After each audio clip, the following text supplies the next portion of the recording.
കൊച്ചിയിൽ നടി ആക്രമിക്കപ്പെട്ടിട്ട് 9 വർഷം തികയുന്ന ഇന്ന് അതിജീവിതയ്ക്ക് ഐക്യദാർഢ്യവുമായി അവൾക്കൊപ്പം പരിപാടിയുമായി എത്തുന്നു WCC. തിരുവനന്തപുരം മാനവീയം വീഥിയിലും കൊച്ചി മറൈൻ ഡ്രൈവിലുമാണ് ഐക്യദാർഢ്യ സദസ്സുകൾ ചേരുന്നത്. മനീഷ് മഹിപാലാണ് ചേരുന്നത്. മനീഷ്, തിരുവനന്തപുരത്ത് പരിപാടി ആരംഭിച്ചോ? ആരൊക്കെയാണ് പ്രമുഖർ പങ്കെടുക്കുന്നത്?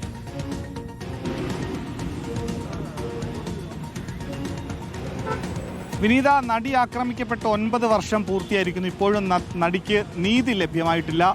ഇപ്പോഴത്തെ നേരത്തെ തന്നെ അവൾക്കൊപ്പം ക്യാമ്പയിൻ നേരത്തെ തുടങ്ങിയതാണ്. സിനിമ, സാംസ്കാരിക, സാമൂഹിക രംഗത്തിലെ നിരവധി ആളുകളാണ് തിരുവനന്തപുരത്ത് മാനവീയം വീഥിയിൽ ഒത്തുകൂടി ഇന്നത്തെ ദിവസം മെഴുകുതിരി കത്തിച്ചാണ് അതിജീവിതയ്ക്ക് ഐക്യദാർഢ്യം പ്രഖ്യാപിക്കുന്നത്. അങ്ങനെ നീതി നിഷേധത്തിനെതിരെ ഇനിയും നീതി വേണം എന്നാവശ്യപ്പെട്ടുകൊണ്ടുള്ള ഒരു ക്യാമ്പയിനാണ് നേരത്തെ തന്നെ തുടങ്ങിയിരുന്നു. ഭാഗ്യലക്ഷ്മി അടക്കമുള്ള നിരവധി ആളുകൾ, സിനിമ, സാംസ്കാരിക, സാമൂഹിക രംഗത്തെ നിരവധി ആളുകൾ ഇവിടെ എത്തിച്ചേർന്നിട്ടുണ്ട്. തിരുവനന്തപുരത്ത് മാത്രമല്ല, എറണാകുളത്തും ഒപ്പം തന്നെ കോഴിക്കോടും സാംസ്കാരിക ഇടനാഴികളിലൊക്കെ തന്നെ ഇത്തരത്തിലുള്ള പരിപാടികളുണ്ട്.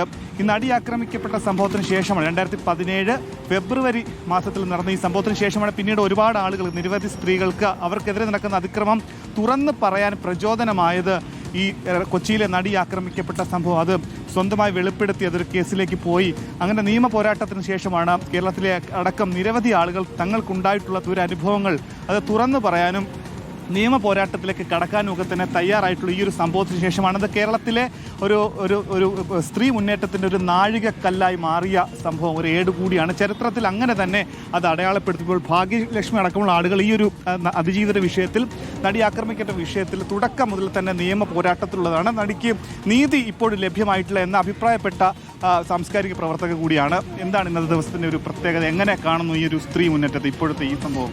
അല്ല, നമുക്കറിയാം 2017 നമ്മളൊക്കെ ആ അർദ്ധരാത്രി നമ്മൾ അനുഭവിച്ച ആ ഒരു വേദന, അതിൻ്റെ ഓർമ്മയാണ് ഇന്ന് നമ്മൾ ഇവിടെ നിൽക്കുന്നത്.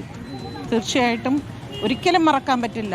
യഥാർത്ഥ പ്രതികൾക്ക് ശിക്ഷ കിട്ടുന്നത് വരെ, ഇപ്പോൾ അകത്ത് പോയിരിക്കുന്ന 6 പേർ മാത്രമല്ല, ഇതിൻ്റെ യഥാർത്ഥ പ്രതികൾ ഉന്നതരായതുകൊണ്ട് അവർ പുറത്ത് നിൽക്കുകയാണ്. അവർ അകത്താകുന്നത് വരെ ഈ നിയമ പോരാട്ടം തുടരുക തന്നെ ചെയ്യും.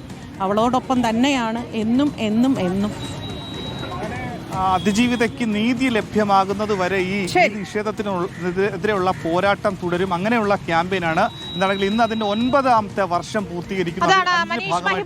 മാനവീയം വീഥിയിൽ നിന്ന് വിശദാംശങ്ങൾ നൽകിയത്. അതിജീവിതയ്ക്കൊപ്പം ഐക്യദാർഢ്യമായി അവൾക്കൊപ്പം പരിപാടിയുമായി WCC എത്തുന്നു എന്നുള്ളതാണ്.